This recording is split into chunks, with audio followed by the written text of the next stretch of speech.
बंधुगण द्वितीय ओडीआई भारत दल चमत्कार प्रदर्शन कर इंग्लैंड दल को परास्त कर सीरीज को जीति नहीं। वर्तमान पराजय पर इंग्लैंड अधिनायक जॉस बटलर टीम इंडिया उपर किछि आश्चर्यजनक विवृत्ति देइछन्ति एवं से एभली किछि कहिछन्ति जा सुनिबा परे आपण मध्य तांको हृदयरु नमस्कार करिवे। से रोहित शर्मा को ऊपर मध्य एक बड़ कथा कहिछन्ति। तेबे पूरा खबर कोन, जॉस बटलर शेष रे कोन कहिछन्ति, आज हम आपनकु ए वीडियो रे सब किछि कहबो। तेणु एभली परिस्थिति रे आपण निश्चित भाव में शेष पर्यंत ए वीडियो को देखिए। एवं जदि आपण मध्य भारत दल जड़े बड़ प्रशंसक तेबे आपण ए वीडियो को निश्चित लाइक करिवे। बंधुगण दिनिकिया सीरीज रो द्वितीय ओडीआई मैच आज कटक ग्राउंड रे खेला जायतिला। प्रथम मैच जितिबा परे टीम इंडिया आसुतिला एवं द्वितीय दिनिकिया रे मध्य भारत समान प्रदर्शन करथिला। टॉस जीति बैटिंग करथिबा बेले इंग्लैंड दल 304 रन रे ऑल आउट होइतिला, जोंतरे सर्वाधिक जय रूट 69, बेन डकेट 65 एवं लियाम लिविंगस्टोन 41 रन करथिले। तो भारत पई रविंद्र जडेजा 3टी विकेट नेथिले। 305 रन लक्ष्य नै भारतर ओपनर रोहित शर्मा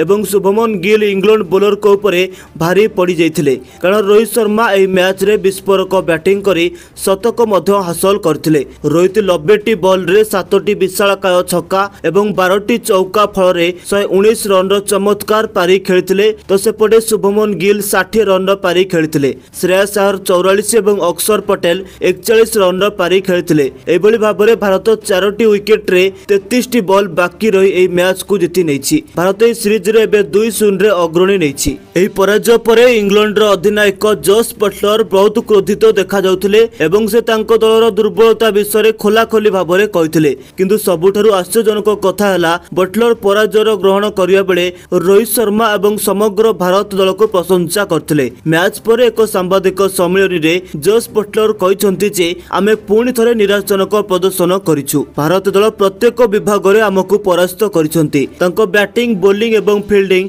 आम अपेक्षा बहुत भल थिला। आमको स्वीकार करबाको हेबो जे ए समय रे भारत आम अपेक्षा बहुत शक्तिशाली दल अटे। आमे अनेक भूल करिछु, किंतु भारत आमको कोनोसी सुजोग देई नै। बटलर विशेष करी भारतीय अधिनायक रोहित शर्मा को प्रशंसा करथिले। से कहिसं जे रोहित शर्मा जने महान बैट्समैन, जेउ बळी भाबरे से आमको आरंभ रे चाप रखिथिले आमे एथिरु बाहरी पालु नै। से जने क्लासिक बैट्समैन, किंतु तांकर मध्य आक्रोश रहिछि। से हमर बॉलिंग को दुर्बलता को अनुभव कले एवं उत्कृष्ट शॉट खेलिथिले। जेतेबेले से भल फॉर्म में थांती तांको अटकाइबा प्राय असंभव होई जाय। आउरी मध्य जॉस बटलर मध्य स्वीकार करिसंति जे ए समय रे भारत को परास्त करिबा अत्यंत कष्टकर। से कहिसं जे आमे हमर रणनीति प्रस्तुत करिछु, किंतु भारत खेलाड़ी आमको कोनोसी सुजोग देई नांती। तांकर बॉलिंग बहुत सटीक थिला आ तांको बैटिंग आगरो ही बहुत भल होई सारिछि। आम भूल रु आमको शिखिबाको पड़िबो, नचेत आम दलर बॉलिंग आज बहुत खराब थिला, जार मुख्य कारण आमर पराजय थिला। मु आशा करूछि शेष मैच जीति आमे आमर सम्मान को पहुंचाइबो।